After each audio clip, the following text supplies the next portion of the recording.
سر نوید اکبر آج نیوز سے. ابھی آپ نے اپنی پریس بریفنگ کا سٹارٹ میں بھی بات کی, جو پروپیگنڈا ہو رہا ہے اور جو تنقید ہو رہی ہے ادارے پہ, آرمی چیف کی ذات پہ بالعموم, اور آپ نے دیکھا ہے کہ آرمی پہ بالخصوص دیکھنے میں آ رہا ہے بہت زیادہ تنقید کی جا رہی ہے. اور یہ سوشل میڈیا کے اوپر, اور یہ جو پروپیگنڈا ہے SIFC اور آرمی چیف, اب SIFC کے اوپر بھی بہت زیادہ ہو رہا ہے, جبکہ یہ اقتصادی بحالی کا ایک منصوبہ جو ہمیں بتایا گیا اور نظر بھی آ رہا ہے. تو اس حوالے سے اس کو کاؤنٹر کرنے کے لیے اس بیانیوں کو آپ لوگ کیا کر رہے ہیں سر؟ کیونکہ یہ تو آرمی کی براہ راست ادارے کے اوپر, یہ عوام کو ادارے کے خلاف جذبات ابھارنے کی کوشش ہو رہی ہے, عوام کو اٹھایا جا رہا ہے سوشل میڈیا پر. ایک مخصوص جماعت, جیسے آپ نے بھی ذکر کیا, مخصوص گروہ ہے جو یہ سب کچھ کر رہا ہے. دیکھیں, یہ جو سوشل میڈیا پہ فوج کے خلاف اور فوج کی قیادت کے خلاف جو بات چیت ہو رہی ہے, اس کو دو چیزوں سے ہمیں سمجھنا پڑے گا. پہلی بات ہے یہ کیا ہو رہا ہے اور کیوں ہو رہا ہے, so that then we can only understand the question that you have made. دیکھیں, یہ جو ہو رہا ہے یہ ہے ڈیجیٹل دہشت گردی. Is nothing but digital terrorism. جس طرح ایک ٹیررسٹ ویپن ہتھیار پکڑتا ہے, بم پکڑتا ہے, اور اس کے ذریعے اپنی جو ول ہے وہ امپوز کرتا ہے سوسائٹی پہ اور اپنے ارد گرد, یہ ڈیجیٹل ٹیررسٹ موبائل کے ذریعے, کمپیوٹر کے ذریعے, جھوٹ کے ذریعے, پروپیگنڈے کے ذریعے, فیک نیوز کے ذریعے اضطراب پھیلا کے اپنی ول امپوز کرتا ہے. تو they are both doing the same thing. جو دہشت گرد ہے وہ آپ کو پتہ ہے کہ یہ دہشت گرد ہیں, یہ دہشت گرد ہیں, ان کے یہ نام ہے, یہ گروپ ہے, یہ ہے. ڈیجیٹل دہشت گرد کا تو کبھی کبھار پتہ ہی نہیں ہوتا کہ یہ ہے کون. وہ بے نامی اکاؤنٹ ہے, کہاں سے چل رہا ہے, کون سے ملک میں بیٹھا ہوا ہے, پاکستانی ہے یا نہیں ہے, مسلمان ہے یا نہیں ہے, کچھ نہیں پتہ. کیا اس کے تانے بانے مل رہے ہیں, فزیکلی کس جگہ لوکیٹڈ ہے. لیکن دونوں میں ایک بڑی مزدار الائنمنٹ ہے جو آپ کو نظر آ رہی ہے. وہ الائنمنٹ یہ ہے کہ دونوں کا ٹارگٹ جو سا ہے وہ فوج ہے. جو خارجی دہشت گرد ہے, جو فزیکلی دہشت گرد کر رہا ہے, وہ بھی فوج پہ, قانون نافذ کرنے والوں اور اداروں پہ اٹیک کر رہا ہے. اور جو ڈیجیٹل دہشت گرد ہے وہ بھی فوج کے اوپر, فوج کی قیادت کے اوپر, فوج اور عوام کے درمیان کے رشتے کو کمزور کرنے کے لیے اس پہ اٹیک کر رہا ہے. اور اس کے لیے وہ سہارا لے رہا ہے جھوٹ کا, پروپیگنڈے کا, فیک نیوز کا. So they are doing the same thing. ایسے ہی ہے نا. اب ڈیجیٹل دہشت گرد کو کس طرح ڈیل کرنا ہے؟ فزیکل دہشت گرد کو تو آپ آئیڈینٹیفائی کرتے ہیں, آپ اس میں انٹیلیجنس بیسڈ آپریشنز کرتے ہیں, آپ جاتے ہیں, آپ اس کو نیوٹرلائز کرتے ہیں, اینڈ وی ڈو اٹ. جو ڈیجیٹل دہشت گرد ہے اس کو قانون نے روکنا ہے, اس کو مانیٹرنگ نے روکنا ہے, اس کو ریگولیشن نے روکنا ہے, اس کو سزاؤں نے روکنا ہے. کیونکہ یہ آپ دنیا میں, یہ پہلے بھی ہو رہا ہے نا, تو آپ دیکھیں دنیا میں لوگ جو فیک نیوز ہے, پروپیگنڈا ہے, اس کو ایسے ہی روکتے ہیں. آپ ویسٹرن میڈیا کو فالو کریں, وہاں آئے دن ذرا سی ایک بیہودہ پوسٹ کے اوپر ایک فیک نیوز نکالنے بڑی سخت کڑی سزائیں دی جاتی ہیں. ہر روز آپ دیکھیں ایسے ہی ہوتا ہے. بڑی سخت مانیٹرنگ ہوتی ہے, بڑے سٹرونگ چیکس اینڈ بیلنسز ہیں.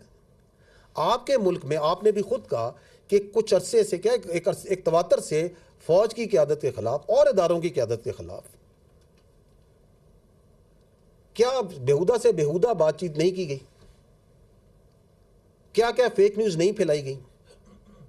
وہ اس سے مل رہا ہے, اس نے اسے یہ کہہ دیا, کل رات کو یہ ہوا تھا, ادھر یہ میٹنگ ہوئی تھی, پتہ نہیں کیا کچھ جھوٹ کہاں سے کیا پھیلایا جاتا ہے. آپ مجھے چلیں بتا دیں, پچھلے اس سال میں اس فیک نیوز اور پروپیگنڈا کو پھیلانے پہ کتنے لوگوں کی جائیدادیں ضبط ہوئیں, کتنے لوگوں کو جیل میں ڈالا گیا. اس کے بجائے اس کے کہ اس کے خلاف قانون اور عدالتیں اور ریگولیشن یہ آگے بڑھیں, ان کو مزید سپیس دی جاتی ہے. آزادی رائے کے نام پہ ان کو ہیرو بنایا جاتا ہے. یہ آپ کے سامنے ہے یا نہیں ہے؟ دس از واٹ از ہیپننگ. اور میں نے پہلے بھی یہ بات چیت میں عرض کی کہ یہ جو چیز ہے, آپ اگر اس چیز کو مزید سپیس دیں اور آپ اس کے آگے نہیں روکیں گے تو یہ اور بڑھے گی, اور آپ کو بڑھتی ہوئی نظر آ رہی ہے. کیونکہ بلی کو آپ جتنی جگہ دیں گے وہ مزید آپ پہ چڑھائی کرے گا. کیا یہ پاکستان میں یونیک ہے جو ہو رہا ہے؟ نو، دس ہیز ہیپنڈ بیفور. آپ ماضی قریب میں دیکھیں، یہ پاکستان میں جو دہشت گردی اور ڈیجیٹل دہشت گردی ہے، اس کا کچھ حصہ یہ جو عراق ہے، سیریا ہے، یہ آپ کے سامنے لیبیا ہے. سبجیکٹیولی کوئی کہہ سکتا ہے 10%، 15%، 20%، لیکن میں بڑے یقین سے کہہ سکتا ہوں کہ اس دہشت گردی اور اس ڈیجیٹل دہشت گردی کا ایک بہت کم حصہ ان ملکوں میں آیا. اسی طرح نفرتیں پھیلائی گئیں، اسی طرح مسٹرسٹ پھیلایا گیا، اسی طرح ان کی فوج پہ، قانون نافذ کرنے والے اداروں پہ اٹیک کیا گیا، فزیکلی بھی کیا گیا، ذہن سازی ذہنوں کے ذریعے بھی کیا گیا یا نہیں کیا گیا. وہ بڑے امیر ملک تھے، یہاں سے لوگ وہاں نوکریاں کرنے جاتے تھے، کیا بنا ان کا؟ آپ کے ملک میں اس سے بہت بڑا حملہ ہو رہا ہے، آپ کے سامنے ہو رہا ہے، اور آپ کے ایک طرف خارجی ٹولہ بیٹھا ہوا ہے جو افغانستان میں پناہ لے کے بیٹھا ہوا ہے، اور دوسری طرف بھارت ہے جو کہ موقع کی طاق میں ہے یہ کب اس کی فوج اور اس کے ادارے ویک ہوں تو ہم اپنی واردات ڈالیں.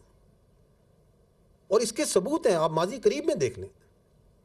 2016 میں ایک مشہور جو ایک اینالسٹ ہے ویسٹرن، کیا اس نے یہ کہا نہیں تھا کہ مجھے پتہ ہے کہ اگر پاکستان نے، I'm not the exact words, لیکن اس کا مطلب یہ تھا کہ اگر Pakistan has to go down تو یہ پاکستان فوج ہیز ٹو گو ڈاؤن. ابھی مجھے نظر نہیں آ رہا. جنرل بکرم سنگھ جو ہے انڈین آرمی پرانا چیف جو سا ہے، وہ ٹی وی میں بیٹھ کے علیہ اعلان یہ کہتا نہیں ہے کہ ہمیں اپنے تمام ایلیمنٹس آف نیشنل پاور کو اکٹھا کر کے بڑے سینرجائز ہو کے پاکستان کی سینا کے اوپر لگا دینے چاہیے. کہتا ہے یا نہیں کہتا؟ یہ بڑی ماضی قریب کی باتیں. اجے ڈوول کیا بولتا ہے انڈیا کے اندر جو ان کے پبلکلی وہ کہہ رہے ہیں، آپ کے سامنے ہیں. So if this thing keeps on going and we don't stand in front of this digital terrorism through laws, through regulations, through monitoring, through regulation, تو یہ ملٹیپل افیکٹس ہوگا، اس کو مزید سپیس ملے گی. however آپ دیکھیں کہ باوجود اتنے بڑے اٹیک کے، فزیکل کے اور ڈیجیٹل کے، آپ یہاں بیٹھے ہیں، اس ملک میں کاروبار چل رہے ہیں، لوگوں کی زندگیاں چل رہی ہیں، اس لیے کہ یہ فوج، قانون نافذ کرنے والے ادارے دن رات اس کے آگے کھڑے ہیں، شہادتیں دے رہے ہیں، آپریشنز کر رہے ہیں. بٹ جس طرح ایپیکس کمیٹی میں کہا گیا تھا، جس طرح میں آج بھی کہہ رہا ہوں، the time has come where the whole nation has to stand. جو عزم استحکام کے اندر جو multi pronged, multi domain approach کی بات ہوئی، اور یہ پہلے سے طے شدہ جو ری انرجائزیشن اور ریوائز نیب کی بات ہوئی، یہ اس وقت اسینشل ہے، نیسیسری ہے. وہ جو اللیگل اسپیکٹرم ہے جو اس ملک کو سافٹ اسٹیٹ بنانا چاہتا ہے، اس کی ہم اجازت نہیں دے سکتے. That must end. I think on this we can finish of thoughts. Thank you very much. رواں سال 22,409 D G I S P R lieutenant general Ahmed Sharif Chaudhry press conference کر رہے تھے راولمنڈی میں، اور انہوں نے جو اہم ایشوز تھے ان کے اوپر اپنا نقطہ نظر پیش کیا ہے.